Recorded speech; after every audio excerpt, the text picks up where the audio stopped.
ಸುಬ್ರಹ್ಮಣ್ಯದಲ್ಲಿ ಕೆಸರಡೊಂಜಿ ದಿನ ಹಾಗೂ ಶಾಲಾ ಮಕ್ಕಳಿಗೆ ಭತ್ತ ನಾಟಿ ಪ್ರಾತ್ಯಕ್ಷಿಕೆ ಕಾರ್ಯಕ್ರಮ ಜುಲೈ 31ರಂದು ನಡೆಯಿತು.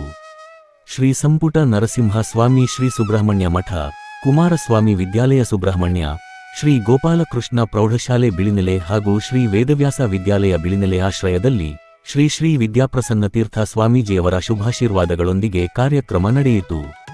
ಆಗೋಳಿಕೆಜೆ ದೇವರಗದ್ದೆಯಲ್ಲಿ ನಡೆದ ಕಾರ್ಯಕ್ರಮವನ್ನು ಶ್ರೀ ಶ್ರೀ ವಿದ್ಯಾಪ್ರಸನ್ನ ತೀರ್ಥ ಸ್ವಾಮೀಜಿಯವರು ಉದ್ಘಾಟಿಸಿ ಆಶೀರ್ವಚನ ನೀಡಿದರು. ಕಾರ್ಯಕ್ರಮದಲ್ಲಿ ಕುಕ್ಕೆ ಶ್ರೀ ಸುಬ್ರಹ್ಮಣ್ಯ ದೇವಸ್ಥಾನದ ವ್ಯವಸ್ಥಾಪನಾ ಸಮಿತಿ ಅಧ್ಯಕ್ಷರಾದ ಶ್ರೀ ಹರೀಶ್ ಎಸ್. ಇಂಜಾಡಿ ಸೇರಿದಂತೆ ಗಣ್ಯರು, ಶಿಕ್ಷಕರು, ವಿದ್ಯಾರ್ಥಿಗಳು ಹಾಗೂ ಸಾರ್ವಜನಿಕರು ಭಾಗವಹಿಸಿದ್ದರು. ನಂತರ ಶಾಲಾ ಮಕ್ಕಳಿಗೆ ಭತ್ತ ನಾಟಿ ಪ್ರಾತ್ಯಕ್ಷಿಕೆ ನೀಡಲಾಯಿತು. ಮಕ್ಕಳು ಉತ್ಸಾಹದಿಂದ ಗದ್ದೆಗಿಳಿದು ಭತ್ತ ನಾಟಿ ಮಾಡುವ ಅನುಭವ ಪಡೆದುಕೊಂಡರು. ಇದರ ಜೊತೆಗೆ ಶಾಲಾ ಮಕ್ಕಳು ಹಾಗೂ ಸಾರ್ವಜನಿಕರಿಗೆ ವಿವಿಧ ಆಟೋಟ ಸ್ಪರ್ಧೆಗಳನ್ನು ಆಯೋಜಿಸಲಾಗಿತ್ತು. ಹಗ್ಗಜಗ್ಗಾಟ ಹಾಗೂ ಕೆಸರಿನ ಆಟದಲ್ಲಿ ಸ್ಪರ್ಧಿಗಳು ಉತ್ಸಾಹದಿಂದ ಭಾಗವಹಿಸಿ ಸಂಭ್ರಮಿಸಿದರು. ಕೃಷಿ ಸಂಸ್ಕೃತಿಯನ್ನು ಮಕ್ಕಳಿಗೆ ಪರಿಚಯಿಸುವುದರ ಜೊತೆಗೆ ಮಣ್ಣಿನೊಂದಿಗೆ ಬೆರೆಯುವ ಅವಕಾಶ ಕಲ್ಪಿಸಿದ ಕೆಸರಡೊಂಜಿ ದಿನ ಕಾರ್ಯಕ್ರಮವು ಸಂಭ್ರಮದಿಂದ ನಡೆಯಿತು.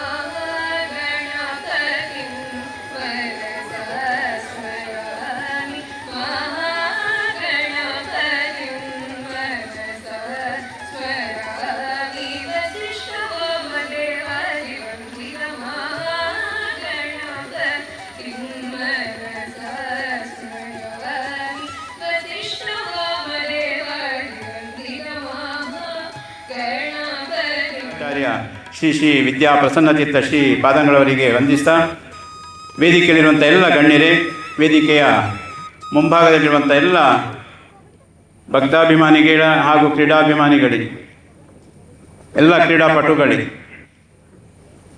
ಇವತ್ತು ನಶಿಸಿ ಹೋಗುತ್ತಿರುವಂತಹ ಎಲ್ಲ ಗ್ರಾಮೀಣ ಕೆಲವೊಂದು ಆಟಗಳು ಅದು ಮತ್ತು ಓಟಗಳು ನಾವು ಇವತ್ತು ಅದನ್ನು ಉಳಿಸಬೇಕಾದ್ದು, ಬೆಳೆಸಬೇಕಾದ್ದು ನಮ್ಮೆಲ್ಲರ ಕರ್ತವ್ಯ.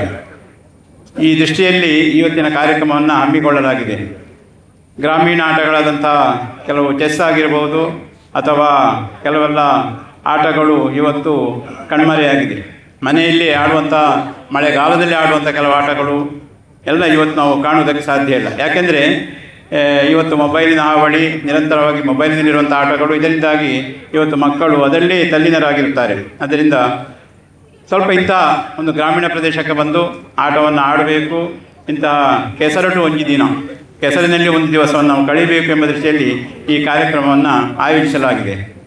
ಮತ್ತು ನಾಟಿ ಅಂದರೆ ಇದು ಗದ್ದೆ ಬೇಸಾಯದ ಕ್ರಮವನ್ನು ಮಕ್ಕಳಿಗೆ ತಿಳಿಯಪಡಿಸುವಂಥದ್ದು ಮುಖ್ಯವಾದಂಥ ಉದ್ದೇಶ. ಈ ಉದ್ದೇಶದಲ್ಲಿ ಈ ಒಂದು ಕಾರ್ಯಕ್ರಮವನ್ನು ಇವತ್ತು ಹಮ್ಮಿಕೊಳ್ಳಲಾಗಿದೆ. ಈ ಒಂದು ಕಾರ್ಯಕ್ರಮವನ್ನು ಉದ್ಘಾಟಿಸಿ ಆಶೀರ್ವಚನ ಮಾಡಲಿಕ್ಕಿದ್ದಾರೆ ಪರಮಪೂಜ್ಯ ಶ್ರೀ ಶ್ರೀ ವಿದ್ಯಾಪ್ರಸನ್ನತೀರ್ಥ ಶ್ರೀಪಾದಂಗಳವರು. ಅವರಿಗೆ ಎಲ್ಲರ ಪರವಾಗಿ ಪ್ರಣವಪೂರ್ವಕವಾದ ಸ್ವಾಗತವನ್ನು ಬಯಸ್ತಾ ಇದ್ದೇವೆ. ಕಾರ್ಯಕ್ರಮದ ಮುಖ್ಯ ಅತಿಥಿಗಳಾಗಿ ನಮ್ಮ ಸುಬ್ರಹ್ಮಣ್ಯ ದೇವಳದ ವ್ಯವಸ್ಥಾಪನಾ ಸಮಿತಿಯ ಅಧ್ಯಕ್ಷರಾದ ಹರೀಶ್ ಇಂಜಾಡಿ ಅವರು ಉಪಸ್ಥಿತರಿದ್ದು ಕಾರ್ಯಕ್ರಮವನ್ನು ಶುಭವನ್ನು ಹಾರೈಸುವುದಕ್ಕಿದ್ದಾರೆ. ಅವರಿಗೆ ನಮ್ಮೆಲ್ಲರ ಪರವಾಗಿ ಹಾರ್ದಿಕವಾದ ಸ್ವಾಗತವನ್ನು ಬಯಸ್ತಾ ಇದ್ದೇವೆ. ಹಾಗೆ ಇನ್ನೋರ್ವ ಮುಖ್ಯ ಅತಿಥಿ ನಮ್ಮ ಸುಬ್ರಹ್ಮಣ್ಯ ಮಠ ಎಜುಕೇಷನ್ ಸೊಸೈಟಿಯ ಖಜಾಂಜಿ ಮತ್ತು ಉತ್ತಮ ಹಾಡುಗಾರರು, ಪ್ರಸಿದ್ಧ ಉದ್ಯಮಿ ಶ್ರೀ ಯಜ್ಞೇಶಾಚಾರ್ಯ ಇವರು ವೇದಿಕೆಯಲ್ಲಿ ಉಪಸ್ಥಿತರಿದ್ದಾರೆ. ಅವರಿಗೆ ಹಾರ್ದಿಕವಾದ ಸ್ವಾಗತವನ್ನು ಬಯಸ್ತಾ ಇದ್ದೇವೆ. ಹಾಗೆಯೇ ನಮ್ಮ ಸುಬ್ರಹ್ಮಣ್ಯ ಮಠ ಎಜುಕೇಷನ್ ಸೊಸೈಟಿಯ ಸಂಚಾಲಕರು, ಹಾಗೆ ಮಠದ ದಿವಾನರು, ಆಡಳಿತಾಧಿಕಾರಿಗಳಾದಂತಹ ಬಾಬಣ್ಣನವರು ಎಲ್ಲ ಕಾರ್ಯಕ್ರಮಗಳಿಗೆ ನಿರಂತರವಾಗಿ ಪ್ರೋತ್ಸಾಹವನ್ನು ಕೊಡ್ತಾ ಹಾರಿಸ್ತಾ ಬರ್ತಾ ಇದ್ದಾರೆ. ಅವರಿಗೆ ಹಾರ್ದಿಕವಾದ ಸ್ವಾಗತವನ್ನು ಬಯಸಿದ್ದೇವೆ. ಸಮಾಜಮುಖಿಯಾದಂಥ ಕೆಲಸದಲ್ಲಿ ನಿರಂತರವಾಗಿ ತೊಡಗಿಕೊಂಡು ಇಡೀ ಸುಬ್ರಹ್ಮಣ್ಯ ಪರಿಸರವನ್ನು ಸ್ವಚ್ಛಗೊಳಿಸುವಲ್ಲಿ, ಸಮಾಜಮುಖಿಯಾದಂಥ ಅನೇಕ ಕಾರ್ಯಗಳನ್ನು ಕೈಗೊಳ್ಳುವಲ್ಲಿ ನಮ್ಮ ಜೊತೆಯಲ್ಲಿರುವವರು ನಮ್ಮ ರವಿ ಗಕ್ಕೆಪದವ್, ಡಾಕ್ಟರ್ ರವಿ ಗಕ್ಕೆಪದವ್ ಅವರನ್ನ ಹಾರ್ದಿಕವಾದ ಸ್ವಾಗತವನ್ನು ಬಯಸ್ತಾ ಇದ್ದೇವೆ. ಕುಮಾರಸ್ವಾಮಿ ವಿದ್ಯಾಲಯ ಪ್ರತಿಷ್ಠಿತವಾದಂಥ ಒಂದು ವಿದ್ಯಾಲಯ.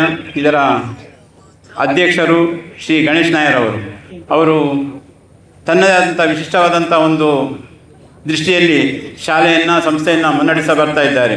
ಅವರು ಇವತ್ತು ವೇದಿಕೆಯಲ್ಲಿ ಉಪಸ್ಥಿತರಿದ್ದು ಕಾರ್ಯಕ್ರಮಕ್ಕೆ ಮೆರುಗುತ್ತಿದ್ದಾರೆ. ಅವರಿಗೆ ಹಾರ್ದಿಕವಾದ ಸ್ವಾಗತವನ್ನು ಬಯಸ್ತಾ ಇದ್ದಾರೆ. ಶಿವರಾಮ್ ಟಿ ಅವರು ನಮ್ಮ ಸಂಸ್ಥೆಯಲ್ಲಿ ಅನೇಕ ವರ್ಷ ಸುದೀರ್ಘಕಾಲ ಶಾರೀರಿಕ ಶಿಕ್ಷಕರಾಗಿ ಉತ್ತಮ ಮಕ್ಕಳ ಭವಿಷ್ಯತ್ತಿಗೆ ದಾರಿಯನ್ನು ತೋರಿದವರು. ಅನೇಕ ಮಕ್ಕಳನ್ನು ಜಿಲ್ಲಾ ಮಟ್ಟಕ್ಕೆ, ರಾಜ್ಯ ಮಟ್ಟಕ್ಕೆ ಮತ್ತು ರಾಷ್ಟ್ರ ಮಟ್ಟಕ್ಕೆ ಕೊಂಡೊಯ್ಯೋದಕ್ಕೆ ಪ್ರಯತ್ನಪಟ್ಟವರು ಮತ್ತು ಸಾಧಿಸಿದವರು. ಅವರು ಇವತ್ತು ದಿವಸ ಈ ಒಂದು ಕಾರ್ಯಕ್ರಮದಲ್ಲಿ ಉಪಸ್ಥಿತರಿದ್ದು ಮಕ್ಕಳಿಗೆ ಮಾರ್ಗದರ್ಶನ ಮತ್ತು ಈ ಕ್ರೀಡೆಯನ್ನು ಅವರು ಅಚ್ಚುಕಟ್ಟಾಗಿ ನಿರ್ವಹಿಸುತ್ತಿದ್ದಾರೆ. ಅವರಿಗೆ ಹಾರ್ದಿಕವಾದ ಸ್ವಾಗತವನ್ನು ಬಯಸ್ತಾ ಇದ್ದಾರೆ. ಗೋಪಾಲಕೃಷ್ಣ ಶಾಲೆ ಮುಖ್ಯೋಪಾಧ್ಯಾಯರು, ವೇದವ್ಯಾಸ ವಿದ್ಯಾಲಯದ ಮುಖ್ಯೋಪಾಧ್ಯಾಯರು ಉಪಸ್ಥಿತರಿದ್ದಾರೆ. ಹಾಗೆ ಅವರಿಗೆ ಹಾರ್ದಿಕವಾದ ಸ್ವಾಗತವನ್ನು ಬಯಸ್ತಾ ಇದ್ದೇವೆ. ಹಾಗೆ ಕುಮಾರಸ್ವಾಮಿ ವಿದ್ಯಾಲಯದ ಮುಖ್ಯೋಪಾಧ್ಯಾಯನಾದ ವಿದ್ಯಾರತ್ನ, ಎಲ್ಲ ಶಿಕ್ಷಕ ವೃಂದದವರಿದ್ದಾರೆ. ಅವರಿಗೆ ಹಾರ್ದಿಕವಾದ ಸ್ವಾಗತವನ್ನು ಬಯಸ್ತಾ ಇದ್ದೇವೆ. ಹಾಗೆ ಶ್ರೀಮತಿ ಕೃಪಾ ಇವರು ಇವತ್ತು ವೇದಿಕೆಯಲ್ಲಿ ಉಪಸ್ಥಿತರಿದ್ದಾರೆ. ಅವರಿಗೆ ಕೂಡ ಹಾರ್ದಿಕವಾದ ಸ್ವಾಗತವನ್ನು ಬಯಸಿದ್ದೇನೆ. ಹಾಗೆ ಎಲ್ಲ ಪತ್ರಕರ್ತ ಮಿತ್ರರು, ಫೋಟೋಗ್ರಾಫರ್ ಶಿವಣ್ಣ, ಲೋಕೇಶ್ ಇತ್ಯಾದಿ ಎಲ್ಲ ಮಾಧ್ಯಮ ಮಿತ್ರರು ನಮ್ಮ ಜೊತೆಯಲ್ಲಿದ್ದಾರೆ. ಅವರಿಗೆ ಹಾರ್ದಿಕವಾದ ಸ್ವಾಗತಗಳು. ಜೊತೆಯಲ್ಲಿ ಎರಡೂ ಸಂಸ್ಥೆಯ ವಿದ್ಯಾರ್ಥಿಗಳು ಇವತ್ತು ಕ್ರೀಡೆಯಲ್ಲಿ ಭಾಗವಹಿಸುವರಿದ್ದಾರೆ. ಕುಮಾರಸ್ವಾಮಿ ವಿದ್ಯಾಲಯದ ವಿದ್ಯಾರ್ಥಿ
ದೇವರು ಶ್ರೀ ಸಂಪುಟ ನರಸಿಂಹದೇವರು ಸ್ಥಳದ ಎಲ್ಲ ದೈವ ಸಾನ್ನಿಧ್ಯಗಳಿಗೆ ನಮಿಸುತ್ತಾ, ಅದೇ ರೀತಿ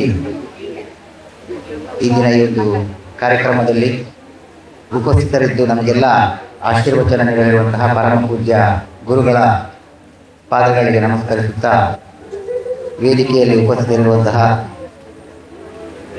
ಶ್ರೀ ಮಠದ ದಿವಾನರಾದಂಥ ಶ್ರೀ ಸುದರ್ಶನ್ ಜೋಯಿಸ್ ಅವರೇ, ಉದ್ಯಮಿ, ಕಲಾವಿದರು, ಅದೇ ರೀತಿ ಸಮಾಜ ಸೇವಕರು, ಮಾರ್ಗದರ್ಶಕರು ಆದಂತಹ ಶ್ರೀ ನಿಶಾಚಾರ್ಯ ಅವರೇ, ಸಮಾಜ ಸೇವಕರು, ಖ್ಯಾತ ಗುತ್ತಿಗೆದಾರರಾದಂಥ ರವಿ ಕಕ್ಕೆಪದ ಅವರೇ, ಶ್ರೀ ಈ ಒಂದು ನಮ್ಮ ಊರಿನ ಗಣ್ಯರು ಆದಂತಹ ಶ್ರೀ ಗಣೇಶ್ ನಾಯರ್ ಅವರೇ, ಗುರುಗಳಾದಂತಹ ಶಿವರಾಮೇನಕಲ್ ಅವರೇ, ನೆರೆದಿರುವಂತಹ ಎಲ್ಲ ಸ್ಥಳೀಯ ಪ್ರಮುಖರೇ, ಹಿರಿಯರೇ, ವಿದ್ಯಾರ್ಥಿನಿಯರೇ, ಈ ಒಂದು ವಿಶೇಷವಾದ ಕಾರ್ಯಕ್ರಮದಲ್ಲಿ ಭಾಗವಹಿಸಲು ಬಂದಿರುವಂತಹ ಎಲ್ಲ ಬಂಧುಗಳೇ, ವಿಶಿಷ್ಟವಾದ ಕಾರ್ಯಕ್ರಮ ಅಂತೇಳಿ ಯಾರೋ ಆಹ್ವಾನ ಮಾಡುವಾಗ ಅಥವಾ ಯಾವುದೋ ಪತ್ರಿಕೆಯಲ್ಲಿ ನೋಡಿದೆ. ಬಹುಶಃ ಇದು ವಿಶಿಷ್ಟವಾದ ಕಾರ್ಯಕ್ರಮ ಅಂತ ನನಗೆ ಅನ್ನಿಸುವುದಿಲ್ಲ. ನಮ್ಮ ಜೀವನದ ಒಂದು ಅವಿಭಾಜ್ಯವಾದಂತಹ ಒಂದು ಕಾರ್ಯಕ್ರಮ, ಅವಿಭಾಜ್ಯವಾದ ಅಂಗವಾಗಿದ್ದಂತಹ ಒಂದು ಕಾರ್ಯಕ್ರಮ. ನಾವು ಇವತ್ತಿನ ಕಾಲಘಟ್ಟದಲ್ಲಿ, ಆಧುನಿಕ ಯುಗದಲ್ಲಿ ಒಂದಷ್ಟು ಆಧುನಿಕತೆಯತ್ತ ನಾವೆಲ್ಲ ಜೀವನ ಸಾಗಿಸ್ತಿರುವಾಗ ಮರೆತು ಹೋದಂತಹ ನಮ್ಮ ಪ್ರಾಚೀನ ಸಂಸ್ಕೃತಿ ಇರ್ಬೋದು, ಕಟ್ಟುಪಾಡುಗಳಿರ್ಬೋದು, ಸಂಪ್ರದಾಯಗಳಿರ್ಬೋದು, ಅಥವಾ ಕೃಷಿ ಅನ್ನುವಂಥದ್ದು ನಮ್ಮ ಜೀವನದಲ್ಲಿ ಯಾವ ರೀತಿ, ಅದು ವಿಶೇಷವಾಗಿ ನಮ್ಮ ಭಾರತೀಯರ ಜೀವನದಲ್ಲಿ ಯಾವ ರೀತಿ ಒಂದು ಹಾಸುಹೊಕ್ಕಾದ ಒಂದು ಸಂಪ್ರದಾಯವಾಗಿತ್ತು, ಅದು ಇವತ್ತು ಒಂದಷ್ಟು ಹಿನ್ನೆಲೆಗೆ ಸರಿತಾ ಇದೆ. ಈ ದೃಷ್ಟಿಯಿಂದ ಇದನ್ನು ಮುಂದಿನ ಪೀಳಿಗೆಗೆ ಮತ್ತೆ ನೆನಪಿಸುವ ಸಲುವಾಗಿ ಮತ್ತು ಈ ಸಂಸ್ಕೃತಿಯನ್ನು ಮುಂದುವರಿಸುವ ಹೋಗುವಂಥ ಮಹತ್ತರವಾದಂಥ ಉದ್ದೇಶದಿಂದ ಶ್ರೀ ಸುಬ್ರಹ್ಮಣ್ಯ ಮಠದ ಆಡಳಿತದಲ್ಲಿ ನಡೆದಿರುವಂತಹ ವಿದ್ಯಾಸಂಸ್ಥೆಗಳ ಮೂಲಕ ಒಂದಷ್ಟು ನಮ್ಮ ಸಂಸ್ಕೃತಿಯನ್ನು ಉಳಿಸಿ ಬೆಳೆಸುವಂತಹ ಕೆಲಸವನ್ನು ನಾವಿಲ್ಲಿ ಮಾಡ್ತಾ ಇದ್ದೇವೆ. ಈ ಒಂದು ಜಾಗದ ಹೆಸರು ದೇವರ ಗದ್ದೆ. ಅದರಲ್ಲೇ ಒಂದು ಏನೋ ಒಂದು ವಿಶೇಷವಾದ ಒಂದು ಹೆಸರು ಹೇಳುವಾಗಲೇ ಒಂದು ಪುಳಕಿತ ಆಗುವಂತಹ ಒಂದು ವಾತಾವರಣ ಇಲ್ಲಿದೆ. ದೇವರ ಗದ್ದೆ ಅಂತ ಹೇಳಿದರೆ ಬಹುಶಃ ಹಿಂದಿನ ಕಾಲದಲ್ಲಿ ಇದು ದೇವಸ್ಥಾನಕ್ಕೋ ಮಠಕ್ಕೋ ಸಂಬಂಧಪಟ್ಟಂತಹ ಜಮೀನಾಗಿತ್ತು. ದೇವರಿಗೆ ಸಂಬಂಧಪಟ್ಟಂತಹ ಅನೇಕ ಸಂಪ್ರದಾಯಗಳು, ಕಟ್ಟುಪಾಡುಗಳು, ಕಾರ್ಯಕ್ರಮಗಳಲ್ಲಿ ನಡೀತಿದ್ದೆವು. ಕೃಷಿ ಇರ್ಬೋದು ಅಥವಾ ಬೇರೆ ಬೇರೆ ರೀತಿಯ ನಮ್ಮ ದಕ್ಷಿಣ ಕನ್ನಡ ಜಿಲ್ಲೆಯಲ್ಲಂತೂ ದೈವಾರಾಧನೆ, ಭೂತಾರಾಧನೆ ಅನ್ನುವಂಥದ್ದು ಪ್ರತಿ ಹೆಜ್ಜೆ ಹೆಜ್ಜೆಗೂ ದೇವಸ್ಥಾನಗಳು ಒಂದೇ ರೀತಿಯ ದೇವರ ನಾಡು ಅಂತಲೇ ನಮ್ಮದನ್ನು ಕೇರಳವನ್ನು ಯಾವ ರೀತಿ ಕರೀತಾರೆ ಅದೇ ರೀತಿ ನಮ್ಮ ದಕ್ಷಿಣ ಕನ್ನಡ ಕೂಡ ಅದೇ ರೀತಿ ಇರುವಂಥದ್ದು. ಅಂತಹ ಒಂದು ಸಂಪ್ರದಾಯ, ಅಂತಹ ಒಂದು ಒಳ್ಳೆಯ ವಾತಾವರಣ ಇರುವಂತಹ, ಬಹುಶಃ ಪ್ರಕೃತಿಯ ಮೂಲಕ ಪ್ರಕೃತಿಯನ್ನೇ ಆರಾಧಿಸಿಕೊಂಡು ಯಾವುದೇ ಗಂಡಾಂತರಗಳು ಬಂದರೂ ಕೂಡ, ಯಾವುದೇ ಸಂಕಷ್ಟಗಳು ಬಂದರೂ ಕೂಡ ಬಹುಶಃ ನಾವೊಂದು ರೀತಿಯಲ್ಲಿ ಅದೃಷ್ಟವಂತರು ಅಂತ ಹೇಳಬೇಕು. ಅಂಥ ಒಳ್ಳೆಯ ಒಂದು ಪ್ರದೇಶದಲ್ಲಿ ನಾವಿದ್ದೇವೆ. ಕುಮಾರಪುರದ ತಪ್ಪಲು ಇರ್ಬೋದು, ಈ ರೀತಿಯ ಪ್ರಕೃತಿ ರಮಣೀಯವಾದಂತಹ ಒಂದು ದೇವರ ಗದ್ದೆ ಅಂತ ಹೇಳುವ ಹೆಸರುವಂಥ ಪ್ರದೇಶ, ಪಕ್ಕದಲ್ಲಿ ಸುಬ್ರಹ್ಮಣ್ಯ ದೇವಸ್ಥಾನ, ಶ್ರೀ ಸಂಪುಟ ನರಸಿಂಹ ಮಠ, ಇದಕ್ಕಿಂತ ಒಳ್ಳೆಯ ಒಂದು ಅದೃಷ್ಟ, ಯೋಗ ಬಹುಶಃ ಇಲ್ಲಿ ಸುಬ್ರಹ್ಮಣ್ಯದಲ್ಲಿ ಹುಟ್ಟಿ ಬೆಳೆದೇ ನಮ್ಮ ಒಂದು ಪುಣ್ಯ ಅಂತ ಹೇಳುವಂಥ ಒಂದು ಮಾತನ್ನು ನಾನು ಹೇಳಲಿಕ್ಕೆ ಬಯಸ್ತೇನೆ. ಅಂಥ ಒಂದು ಪರಿಸರದಲ್ಲಿ ಇವತ್ತು ಬಹುಶಃ ಇಲ್ಲಿ ಸೇರಿರುವಂಥ ಮಕ್ಕಳಿಗೆ ನಮ್ಮ ಹಿಂದಿನ ಅನಾದಿ ಕಾಲದ ಸಂಪ್ರದಾಯ ಕಟ್ಟುಪಾಡುಗಳನ್ನು ಮತ್ತೆ ನೆನಪಿಸಿರುವಂಥ ಅವಶ್ಯಕತೆ ಇಲ್ಲ. ಯಾಕೆಂತ ಹೇಳಿದರೆ ಪ್ರತಿಯೊಬ್ಬರೂ ಕೂಡ ನಮ್ಮ ಸುಬ್ರಹ್ಮಣ್ಯದ ಆಸುಪಾಸಿನ ಗ್ರಾಮೀಣ ಪರಿಸರದಿಂದ ಕೃಷಿಯನ್ನೇ ಜೀವನಾಧಾರ ಇಟ್ಟುಕೊಳ್ಳುವಂಥ ಹಳ್ಳಿ ಪ್ರದೇಶದಿಂದ ಬಂದಂಥ ಪ್ರತಿಯೊಬ್ಬರು ಕೂಡ ಇಲ್ಲಿ ಇರುವಂಥದ್ದು. ಆದರೂ ಕೂಡ ಬಹುಶಃ ಯಾವುದೇ ನಗರ ಪ್ರದೇಶದ ವಿದ್ಯಾರ್ಥಿಗಳಿಗಿರ್ಬೋದು ಅಥವಾ ಯುವತಿಯರಿಗೆ ಹೋಲಿಸಿದರೆ ನಮ್ಮ ಗ್ರಾಮೀಣ ಪ್ರದೇಶದ ಎಲ್ಲ ವಿದ್ಯಾರ್ಥಿಗಳು ಅವರಿಂದ ಸಾಮರ್ಥ್ಯವಂತರಿದ್ದಾರೆ ಅಂತೇಳಿ ಬಹಳಷ್ಟು ಹೆಮ್ಮೆಯಿಂದ ನಾವು ಹೇಳಬೇಕಾಗ್ತದೆ. ನಮ್ಮ ಈ ನೆಲದ ಕೆಲವು ಆಚರಣೆಗಳು, ಈಗ ಆಟಿ ತಿಂಗಳಲ್ಲಿ ನಾವು ಯಾಕೆ ಅಮಾವಾಸ್ಯೆ ದಿವಸ ಹಾಳೆ ಮರದ ಕಷಾಯವನ್ನು ಮಾಡಿ ಸೇವಿಸ್ತೇವೆ, ಇಂಥ ವಿಷಯಗಳೆಲ್ಲ ಬಹುಶಃ ನಮ್ಮ ಊರಿನವರಿಗೆ ಗೊತ್ತು, ಹೊರತು ಮಂಗಳೂರು ಬೆಂಗಳೂರಿಗೆ ಹೋದರೆ ಅವರಿಗೆಲ್ಲ ಅದು ಗೊತ್ತೇ ಇರಲಿಕ್ಕಿಲ್ಲ. ಅಂಥ ಅನೇಕ ಸಂಪ್ರದಾಯಗಳು, ಒಂದಲ್ಲ ಎರಡಲ್ಲ, ಸಾವಿರಾರು ಸಂಪ್ರದಾಯಗಳು, ಬಹುಶಃ ವೈಜ್ಞಾನಿಕವಾಗಿ ಕೂಡ ಸಾಬೀತಾದಂಥ ಸಂಪ್ರದಾಯಗಳು ನಮ್ಮಲ್ಲಿ ಇದೆ. ಅದನ್ನು ಆಚರಿಸಿಕೊಂಡು ಉಳಿಸಿ ಬೆಳೆಸಿಕೊಂಡು ನಾವು ಬರ್ತಾ ಇದ್ದೇವೆ ಅಂತೇಳಿ ಇವತ್ತಿನ ಒಂದು ದಿನದಲ್ಲಿ ಕೂಡ, ಇವತ್ತಿನ ಆಧುನಿಕ ಯುಗದಲ್ಲಿ ಕೂಡ, ಇವತ್ತಿನ ಕಾಲಘಟ್ಟದಲ್ಲಿ ಕೂಡ ನಾವು ಅದನ್ನು ಉಳಿಸಿ ಬೆಳೆಸಿಕೊಂಡು ಬರ್ತಾ ಇದ್ದೇವೆ ಅಂತ ಒಂದು ಹೆಮ್ಮೆಯ ವಿಷಯ. ಆದರೂ ಕೂಡ ಒಂದಷ್ಟು ಇಂಥ ಒಂದು ಸಂಪ್ರದಾಯಗಳಿಗೆ ಒಂದಷ್ಟು ಹಿನ್ನೆಲೆಗೆ ಸರಿತಿರುವಂಥ ಒಂದು ಆತಂಕದಿಂದ ಶ್ರೀ ಮಠದ ವಿದ್ಯಾಸಂಸ್ಥೆಗಳು ಇಂಥ ಒಂದು ಕಾರ್ಯಕ್ರಮವನ್ನು ಆಯೋಜಿಸಿದ್ದಾರೆ. ಮತ್ತು ನಮ್ಮ ಪ್ರಾಚೀನ ಕಾಲದ ಸಂಸ್ಕೃತಿಯನ್ನು ನೆನಪಿಸುವಂಥ ವಿಚಾರಗಳು, ಆಚರಣೆಗಳು, ಸಂಪ್ರದಾಯಗಳು, ನಮ್ಮದು ತಿಂಡಿ ತಿನಿಸು, ನಮ್ಮ ಆಹಾರ ಪದ್ಧತಿಯಲ್ಲಿರ್ಬೋದು, ದೇವರನ್ನು ಆರಾಧಿಸುವಂಥ ಪದ್ಧತಿಯಲ್ಲಿರ್ಬೋದು, ಎಲ್ಲದರಲ್ಲಿ ಕೂಡ ನಮಗೆ ನಮ್ಮ ಸಂಪ್ರದಾಯಗಳನ್ನು ನಾವು ಯಾವತ್ತೂ ಕೂಡ ಬಿಟ್ಟು ಕೊಡಬಾರ್ದು. ಬಹುಶಃ ಕೆಲವೊಂದು ಆತಂಕದ ವಿಚಾರಗಳನ್ನು ನಾವು ಇವತ್ತಿನ ಕಾಲದಲ್ಲಿ ಗಮನಿಸ್ತಾ ಇದ್ದೇವೆ. ನಮ್ಮ ಒಂದಷ್ಟು ಸಂಪ್ರದಾಯಗಳನ್ನು ಬುದ್ಧಿಜೀವಿಗಳು ಅಂತ ಹೇಳುವಂಥ ಕೆಲವರು ಪ್ರಶ್ನೆ ಮಾಡುವಂಥದ್ದು, ಅದರ ಬಗ್ಗೆ ಒಂದಷ್ಟು ವಿಮರ್ಶೆಗಳನ್ನು ಸಾಮಾಜಿಕ ಜಾಲತಾಣದಲ್ಲಿ ಮಾಡುವಂಥದ್ದು ಖಂಡಿತವಾಗಿ ಇದು ಸರಿಯಲ್ಲ. ನಾವೇನು ನಮ್ಮ ಹಿರಿಯರು ನೂರಾರು ಸಾವಿರಾರು ವರ್ಷಗಳಿಂದ ಆಚರಿಸಿಕೊಂಡು ಬಂದಿದ್ದಾರೆ, ಇದೆಲ್ಲವೂ ಕೂಡ ಸತ್ಯ. ನಾವು ಇದರ ಬಗ್ಗೆ ಪ್ರಶ್ನೆ ಮಾಡಬೇಕಾದ ಅಗತ್ಯ ಇದೆ. ಇದನ್ನೆಲ್ಲ ಕೂಡ ನಾವು ಮುಂದಿನ ನೂರಾರು ವರ್ಷಗಳ ಕಾಲ ಮುಂದಿನ ಜನಾಂಗ ಕೂಡ ಪರಿಚಯಿಸಿ ನಾವು ಬೆಳೆಸಿಕೊಂಡು ಬರಬೇಕು ಅಂತ ಹೇಳುವ ವಿಚಾರವನ್ನು ನಾವು ಈ ಸಂದರ್ಭದಲ್ಲಿ ಹೇಳುತ್ತಾ, ಈ ಒಂದು ಕಾರ್ಯಕ್ರಮವನ್ನು ಆಯೋಜಿಸಿದಂತಹ ಎಲ್ಲ ವಿದ್ಯಾಸಂಸ್ಥೆಗಳಿಗೂ, ಮುಖ್ಯವಾಗಿ ಸುಬ್ರಹ್ಮಣ್ಯದ ಕುಮಾರಸ್ವಾಮಿ ಎಜುಕೇಷನ್ ಟ್ರಸ್ಟ್ನವರಂತೂ ಇಂಥ ವಿಚಾರಗಳಲ್ಲಿ ಯಾವತ್ತೂ ಮುಂಚೂಣಿಯಲ್ಲಿರುವವರು. ಗಣೇಶ ನಾಯರವರಿಗೆ ಇಂಥ ವಿಚಾರಗಳು, ನಮ್ಮ ಸಂಸ್ಕೃತಿಯನ್ನು ಉಳಿಸಿ ಬೆಳೆಸುವಂಥ ವಿಚಾರ, ವಿಚಾರ ಪದ್ಧತಿ, ಕಟ್ಟುಪಾಡುಗಳನ್ನು ಉಳಿಸುವಂಥ ವಿಚಾರಗಳಲ್ಲಿ ಯಾವತ್ತೂ ಅವರು ಬಹಳಷ್ಟು ಆಸಕ್ತಿಯಿಂದ ಇರುವವರು. ಇಂಥವರೆಲ್ಲ ಸೇರಿ ಈ ಕಾರ್ಯಕ್ರಮ ಯಶಸ್ವಿಯಾಗಿದೆ. ಒಂದು ರೀತಿಯಲ್ಲಿ ಆಟಿ ತಿಂಗಳು ಏನು ನಮ್ಮ ತುಳುನಾಡಿನಲ್ಲಿ ಆಟಿ ತಿಂಗಳು ಅಂತ ಏನು ಕರಿತೇವ, ಆ ಒಂದು ಪೂರಕವಾದ ವಾತಾವರಣ ಬಹುಶಃ ಒಂದಷ್ಟು ದಿನಗಳ ಹಿಂದಿನ ತನಕ ಸರಿಯಾಗಿ ಮಳೆ, ಈ ಊರಿನಲ್ಲಿ ಮಳೆಗಾಲ ಒಂದು ರೀತಿ ಅನ್ನಿಸ್ತಿರಲಿಲ್ಲ. ಇವತ್ತು ಒಂದು ರೀತಿ ಮಳೆಗಾಲದ ಆಟಿ ತಿಂಗಳ ವಾತಾವರಣ ಈ ಒಂದು ಕಾರ್ಯಕ್ರಮಕ್ಕೆ ಒಂದು ರೀತಿಯ ಕೂಡಿ ಬಂದಿದೆ ಅಂತೇಳಿ ಬಹಳಷ್ಟು ಸಂತೋಷದ ವಿಷಯ. ಈ ಕಾರ್ಯಕ್ರಮ ಯಶಸ್ವಿಯಾಗಲಿ, ಮುಂದಿನ ದಿನಗಳಲ್ಲಿ ನಿರಂತರವಾಗಿ. ಮತ್ತು ಇನ್ನೊಂದು ವಿಚಾರ ಅಂತ ಹೇಳಿದರೆ, ಇವತ್ತೊಂದು ದಿನಕ್ಕೆ ಮಾತ್ರ ಈ ಒಂದು ಕಾರ್ಯಕ್ರಮ ಸೀಮಿತ ಆಗಿರುವಂಥದ್ದಲ್ಲ.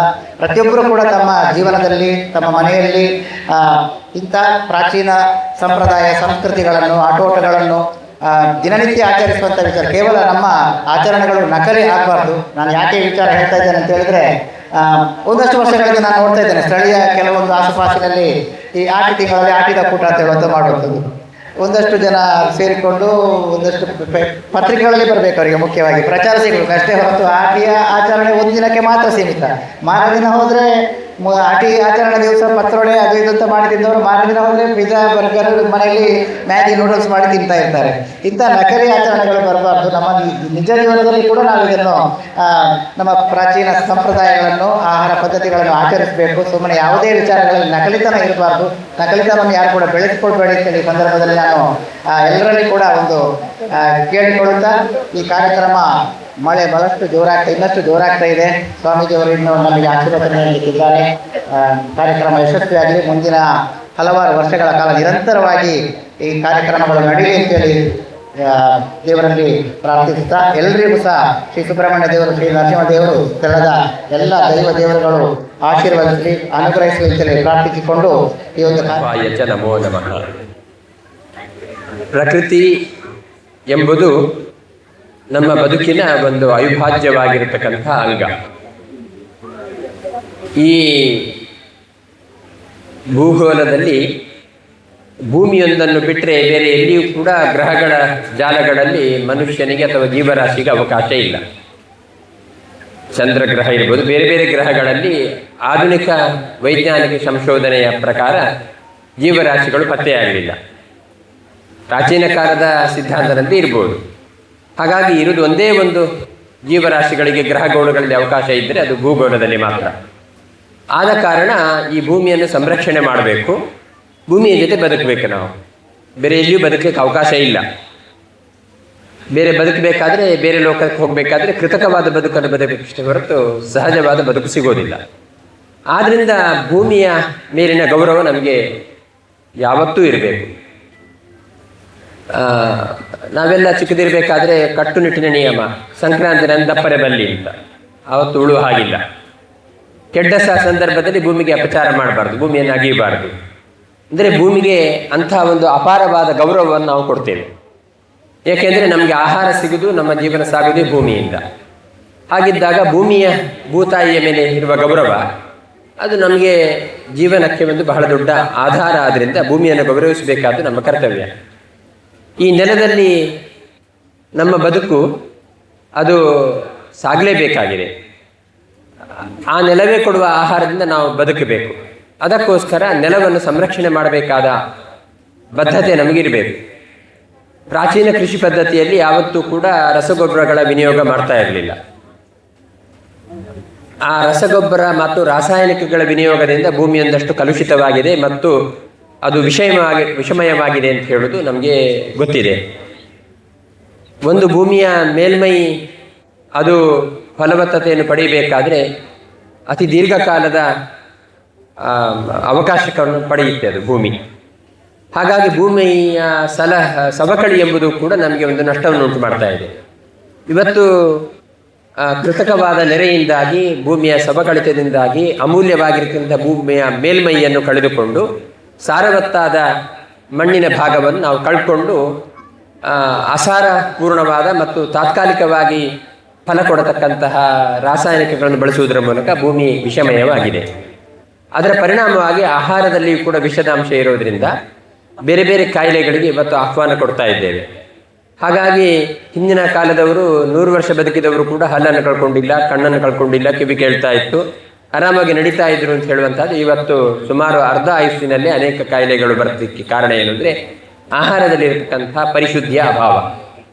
ಹಾಗಾಗಿ ಭೂಮಿಯನ್ನು ಗೌರವಿಸುವುದರೊಂದೇ ಪ್ರಾಕೃತಿಕವಾಗಿರತಕ್ಕಂತಹ ಗೊಬ್ಬರಗಳ ಮೂಲಕ ಭೂಮಿಯನ್ನು ಬೆಳೆಸುವುದು. ಹಾಗಾಗಿ ಭೂಮಿಯ ಏನು ಬೆಳೆ ಇದೆ, ಒಂದು ಕಾಲದಲ್ಲಿ ಆಯಾ ಕಾಲದ ಬೆಳವಣಿಗೆ ಏನಿದೆಯೋ, ಬೆಳೆಗಳೇನಿದಾವೋ ಅದನ್ನೇ ಬದುಕೊಂಡು ಜೀವನ ಸಾಗಿಸುವಂಥ ಕಾಲ ತುಂಬ ಹಿಂದೆ ಇತ್ತು.